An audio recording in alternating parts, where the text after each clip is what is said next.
Hello everyone, welcome to Geography classes. I am Pradeep Kumar and today we are going to discuss our next part of most important MCQ series जो कि है part 9। तो चलिए start करते हैं आज की video. So our next question is question number 81। Who was the first Greek scholar to calculate the circumference of earth. तो यहाँ पर पूछा गया है कि फर्स्ट ग्रीक स्कॉलर कौन सा है जिसने पृथ्वी की परिधि को मापने का काम किया था, यानी कि सर्कमफ्रेंस को सबसे पहले किसने मापा। ऑप्शन ए है एरिस्टोटल, ऑप्शन बी है हेरोडोटस, ऑप्शन सी एनेक्सिमिंडर और ऑप्शन डी इरेटोस्थनीज। तो इसका जो राइट आंसर है वो है ऑप्शन डी इरेटोस्थनीज। इरेटोस्थनीज को माना जाता है फादर ऑफ सिस्टमेटिक ज्योग्राफी या फादर ऑफ ज्योग्राफी। तो इरेटोस्थनीज ही ऐसे स्कॉलर थे जिन्होंने सबसे पहले पृथ्वी की परिधि को मापने का काम किया था। इन्होंने बताया था कि जो पृथ्वी की परिधि है वो लगभग 40,000 मील में फैली हुई है, जो लगभग सही थी। इसके बाद नेक्स्ट क्वेश्चन है हमारा question number 82। Space is socially और culturally constructed by in the view under. तो जो स्पेस का कंसेप्ट है, यानी कि कोई भी क्षेत्र है उसका एक सामाजिक और सांस्कृतिक आधार होता है, इस तरह का जो व्यू था वो किस स्कूल में या किस थॉट में इसको इंक्लूड किया गया है। ऑप्शन ए है बिहेवियरलिज्म यानी कि व्यवहारवाद, ऑप्शन बी है लॉजिकल पॉजिटिविज्म वस्तुनिष्ठ तर्क के आधार पर वस्तुनिष्ठतावाद या प्रत्यक्षवाद, ऑप्शन सी है स्ट्रक्चरलिज्म संरचनावाद और ऑप्शन डी है पोस्ट मॉडर्निज्म यानी कि उत्तर आधुनिकतावाद। तो देखिए जो स्पेस से रिलेटेड जो कंसेप्ट आया था कि एक स्पेस जो होता है वो सोशली और कल्चरली कंस्ट्रक्टेड होता है, वो कंसेप्ट लिया गया है पोस्ट मॉडर्निज्म में यानी कि उत्तर आधुनिकतावाद में।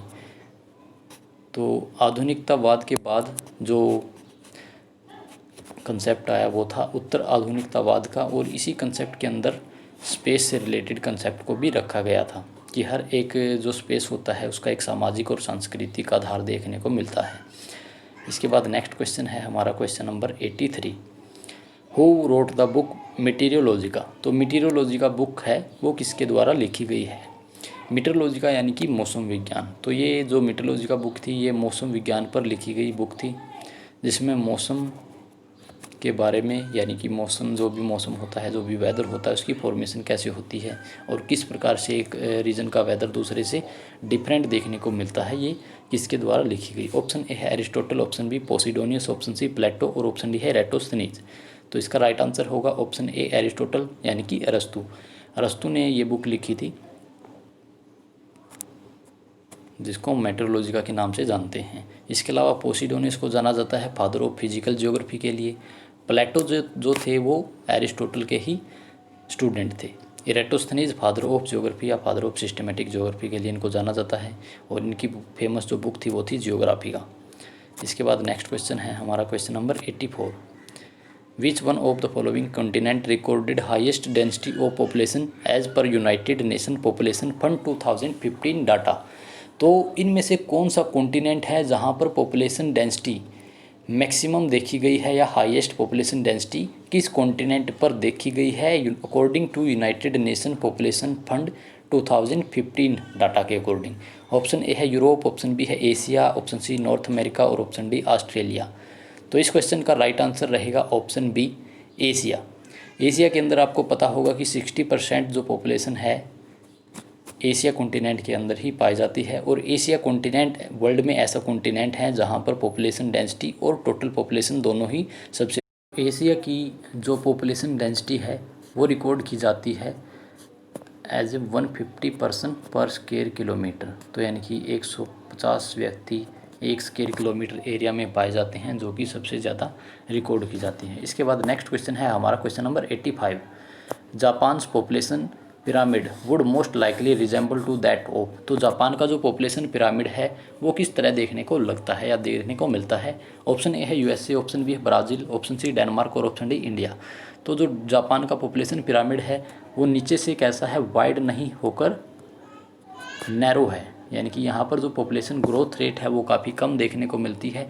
इसका जो पॉपुलेशन पिरामिड रहेगा वो रहेगा ऑप्शन सी के साथ डेनमार्क जैसा देखने को मिलेगा। तो डेनमार्क की जो पॉपुलेशन ग्रोथ रेट है वो भी कम है, और जापान की पॉपुलेशन ग्रोथ रेट है वो भी काफ़ी कम देखने को मिलती है, इसलिए इनका जो पॉपुलेशन पिरामिड रहेगा वो नीचे से यानी कि इसका जो बेस रहेगा वो वाइड ना होकर नैरो देखने को मिलता है।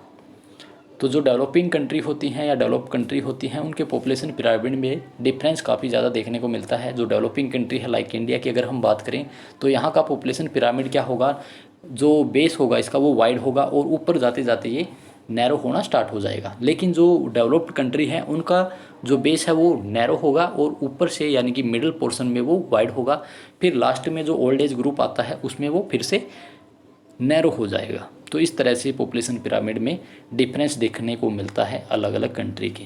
इसके बाद नेक्स्ट क्वेश्चन है हमारा question number 86। Which one of the following statement represent population pyramid with wide base. तो इनमें से कौन सी स्टेटमेंट है जो कि शो करती है वाइड पॉपुलेशन बेस को, यानी कि जो बेस होगा वो वाइड देखने को मिलेगा एक पॉपुलेशन पिरामिड का। तो ऑप्शन ए है declining fertility rate, option B high fertility rate, option C declining death rate और ऑप्शन सी डी है हाई डेथ रेट। तो इसका जो राइट आंसर रहेगा वो रहेगा option B high fertility rate, यानी कि जहाँ पर फर्टिलिटी रेट हाई है तो वहाँ का जो पॉपुलेशन पिरामिड होगा उसका जो बेस होगा वो काफ़ी ज़्यादा वाइड देखने को मिलेगा। जैसे कि इंडिया का जो पॉपुलेशन पिरामिड है वो कुछ इस तरह से देखने को मिलेगा, जिसका जो बेस है वो काफ़ी ज़्यादा वाइड होगा, यानी कि ये जो नीचे का जो बेस एरिया है इसका वो वाइड देखने को मिलेगा, क्योंकि यहाँ पर बर्थ रेट ज़्यादा होती है, फर्टिलिटी रेट ज़्यादा होने के कारण इसका बेस वाइड देखने को मिलता है। इसके बाद नेक्स्ट क्वेश्चन है हमारा question number 87। Which one of the following depicts correct statement of population first hold for any service. तो यहाँ पर पूछा गया है कि किसी भी सेवा के लिए जनसंख्या की जो सीमा है या थ्रेशहोल्ड है की सही व्याख्या इनमें से कौन सी स्टेटमेंट के द्वारा की गई है। तो कुछ स्टेटमेंट दी गई हैं यहाँ पर, तो आपको बताना है कि इनमें से राइट स्टेटमेंट कौन सी है पॉपुलेशन की सीमा को लेकर। तो maximum distance that people can travel to use service, यानी कि अधिकतम दूरी जो सेवा का उपयोग करने के लिए तय करनी पड़ती है लोगों के द्वारा। ऑप्शन बी है minimum distance required for opening a service, तो सेवा को आरंभ करने के लिए न्यूनतम दूरी यानी कि कम से कम दूरी जो लोगों को तय करनी पड़ती है अपनी रिक्वायरमेंट के अकॉर्डिंग, यानी कि अपने जो भी सेवा है उसको लेने के लिए। ऑप्शन सी है minimum population size required for a service, सेवा के लिए आवश्यक न्यूनतम जनसंख्या होनी चाहिए। और ऑप्शन डी है maximum population size required for a service, सेवा के लिए अधिक से अधिक जनसंख्या होनी चाहिए। तो यहाँ पर जो करेक्ट स्टेटमेंट रहेगी वो रहेगी ऑप्शन सी, यानी कि किसी भी सेवा को प्राप्त करने के लिए मिनिमम पॉपुलेशन साइज होना ज़रूरी है। तो यहाँ पर option C is the right answer of this question. इसके बाद नेक्स्ट क्वेश्चन है हमारा question number 88। Which activity contribute to water pollution more than any other throughout the world. तो इनमें से कौन सी एक्टिविटी है जो कि वाटर पोल्यूशन में सबसे ज़्यादा कंट्रीब्यूट करती है, यानी कि उसका योगदान इसमें सबसे ज़्यादा रहता है। ऑप्शन ए है agriculture, option B hydro electricity power generation, option C manufacturing industry और ऑप्शन डी है अर्बनाइजेशन। तो इसका जो राइट आंसर रहेगा वो रहेगा अर्बनाइजेशन, यानी कि ऑप्शन डी शहरीकरण से सबसे ज़्यादा पॉपुलेशन जो पोल्यूशन होता है वो देखने को मिलता है। किसी भी रीजन में जब पॉपुलेशन बढ़ जाती है, अर्बनाइजेशन हो जाता है वहाँ पर, तो वहाँ पर क्या होता है इंडस्ट्रीज़ वगैरह होती हैं और जो डोमेस्टिक जो वाटर होता है वो भी काफ़ी ज़्यादा यूज़ किया जाता है, जिस कारण से वहाँ पर वाटर पोल्यूशन की प्रॉब्लम सबसे ज़्यादा देखी जाती है।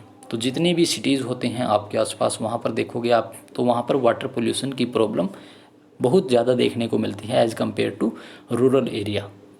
इसके बाद नेक्स्ट क्वेश्चन है हमारा क्वेश्चन नंबर 89।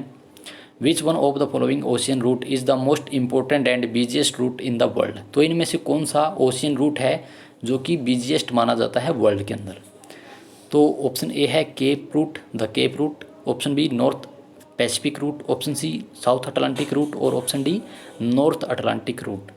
तो आपको पता होगा कि जो नॉर्थ अटलांटिक रूट है ये आपको देखने को मिलता है यूएसए, कनाडा और यूरोप के बीच में। एक तरफ नॉर्थ अमेरिका है, दूसरी तरफ यूरोप है। तो यहाँ पर ये जो रूट है इस रूट को माना जाता है busiest route of the world, यानी कि वर्ल्ड का सबसे अगर बिजी रूट की बात की जाए तो वो यही रूट है जो कि पूरे के पूरे साल बिजी रहता है। सबसे बिजी रूट इसी को माना जाता है, क्योंकि यहाँ पर जो यूरोपियन कंट्री हैं वो लगातार यूएसए की तरफ मूव करते रहते हैं अपने प्रोडक्ट के लिए, या कोई भी ग्रेन है, फ्रूट्स हैं, वेजिटेबल्स हैं, इन सभी का यहाँ पर काफ़ी ज़्यादा इम्पोर्ट या एक्सपोर्ट होता रहता है। तो इसलिए इस रूट को माना जाता है वर्ल्ड्स बिजिएस्ट रूट।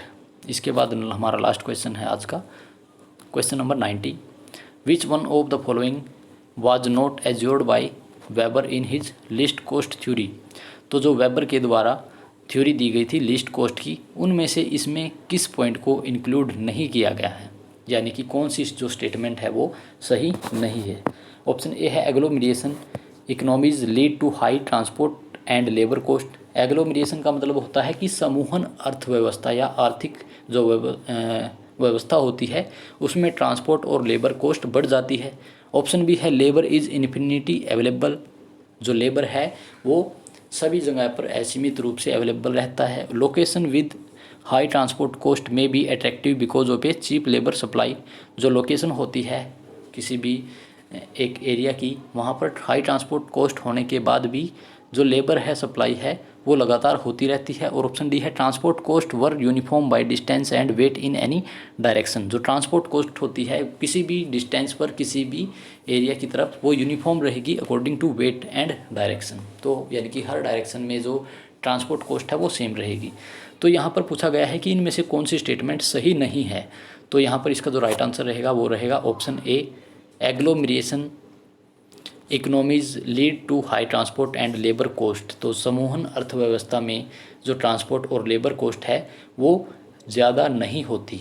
तो यानी कि जहाँ पर सारी की सारी इंडस्ट्री एक ही रीजन में देखने को मिलती है तो वहाँ पर ट्रांसपोर्ट एंड लेबर कोस्ट ज़्यादा ना होकर कम हो जाती है, क्योंकि वहाँ पर ट्रांसपोर्ट कॉस्ट ईजिली अवेलेबल हो जाता है, लेबर ईजिली अवेलेबल हो जाता है। तो ये जो स्टेटमेंट है वो सही नहीं है according to least cost theory. तो ये थी आज की वीडियो। आई होप वीडियो आपको अगर अच्छी लगी है तो आप लाइक करें, कमेंट करें, शेयर करें और सब्सक्राइब करें चैनल को। तो मिलते हैं कि नई वीडियो में, तब तक के लिए thank you and God bless you all.